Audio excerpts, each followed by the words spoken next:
qu'est-ce que serait qu'un monde sans service ? Il faut absolument qu'on sorte de la problématique ou de l'idée générale que les services, c'est des petits boulots. Les gens s'apercevraient qu'en fait, en se levant le matin jusqu'au soir, ils consomment des services.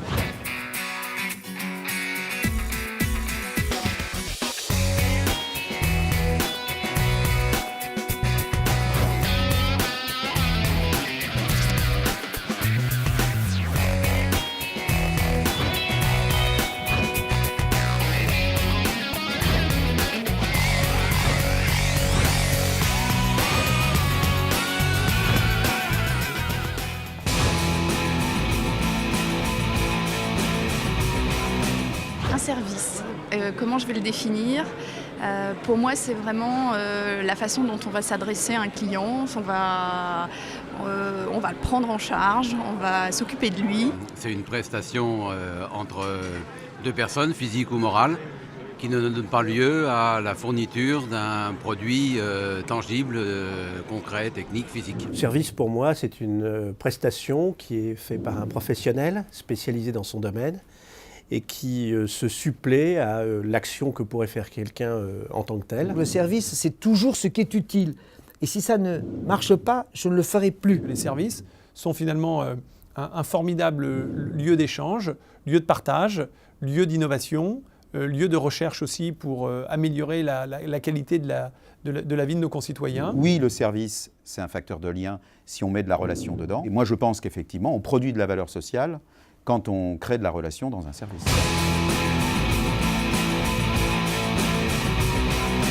La construction de la société de demain se fait autour des services. Aujourd'hui en France, les services sont devenus une évidence partout, quoi qu'on fasse, où qu'on aille. On a besoin de services. C'est un élément important pour l'économie française. Les services, c'est l'avenir de la croissance de l'économie, tout le monde le dit. L'économie se tertiarise. Et les services ont un rôle à jouer à la fois dans la compétitivité globale de l'économie et puis en créateur d'emplois, puisque le secteur des services, avec 8 millions d'emplois, va être le secteur dans lequel majoritairement vont se créer des emplois de demain.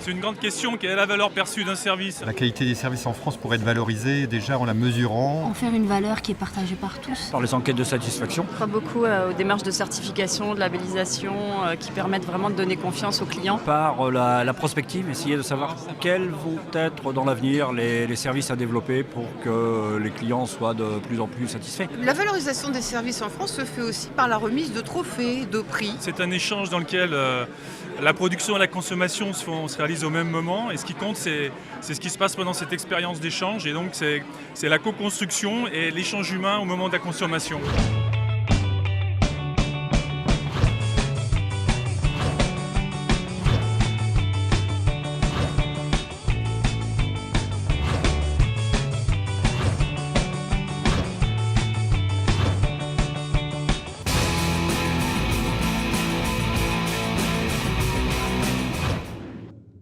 L'innovation dans les services, oui, ça part à la fois du consommateur final, et puis ça part aussi, puisqu'on parlait de technologie, quel apport peut avoir la technologie par rapport à un besoin identifié chez un consommateur. Tous les exemples qu'on a pu voir ce matin d'innovation étaient sous-tendus par une partie de technologie. La bataille se gagnera sur l'innovation. Si chacun d'entre nous a une idée au quotidien en se disant mais mince, pourquoi ça n'existe pas alors que là j'en aurais vraiment besoin, tout ça c'est une idée de business à développer. Je pense que l'innovation dans les services, c'est faire en sorte que des entreprises soient à même de livrer des services qui seront mieux faits par ces entreprises que ce qu'on aurait pu faire soi-même. Aujourd'hui, nous avons besoin d'inventer de nouveaux services qui correspondent quand même à un besoin réel. Il ne s'agit pas uniquement de créer un besoin, mais de répondre à des besoins en apportant encore plus de fluidité, de flexibilité. Pour ça, il faut plein d'innovations. Les innovations répondent aux nouveaux besoins, les innovations créent de nouveaux besoins.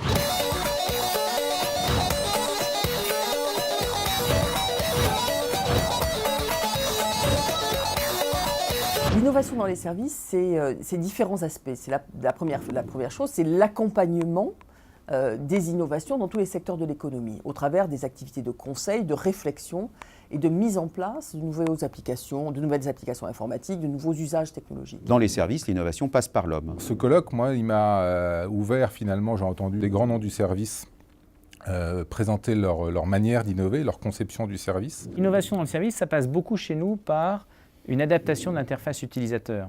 Et puis aussi, c'est l'innovation dans la façon de faire, la façon d'organiser le travail.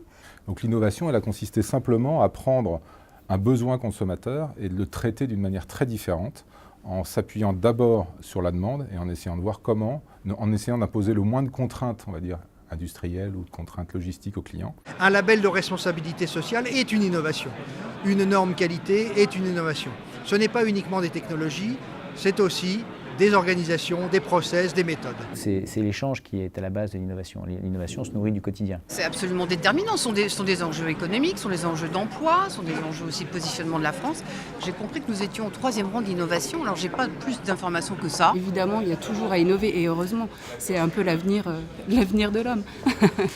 L'intérêt d'une journée comme celle-là, c'est déjà de pouvoir échanger, à la fois avec d'autres entrepreneurs et avec justement des gens qui sont plutôt dans la sphère des pouvoirs publics, de pouvoir dialoguer par rapport aux difficultés qu'on rencontre, de pouvoir imaginer des solutions pour avancer plus vite et avancer plus efficacement.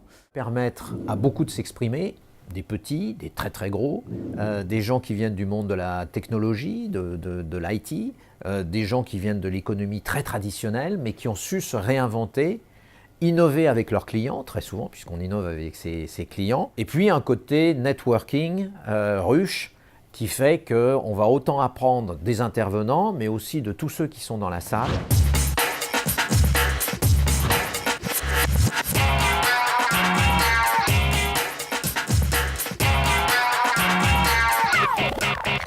Si on n'a pas une stratégie où on y va en meute, en étant innovant, en laissant les locomotives avancer et tirer la machine, mais en même temps en ne laissant pas les plus petits de côté, on ne réussira pas ce pari. Alors je crois que ce défi, nous n'avons pas le droit de le rater, parce que c'est un des défis les plus importants pour notre pays, et une des plus grandes chances pour notre pays.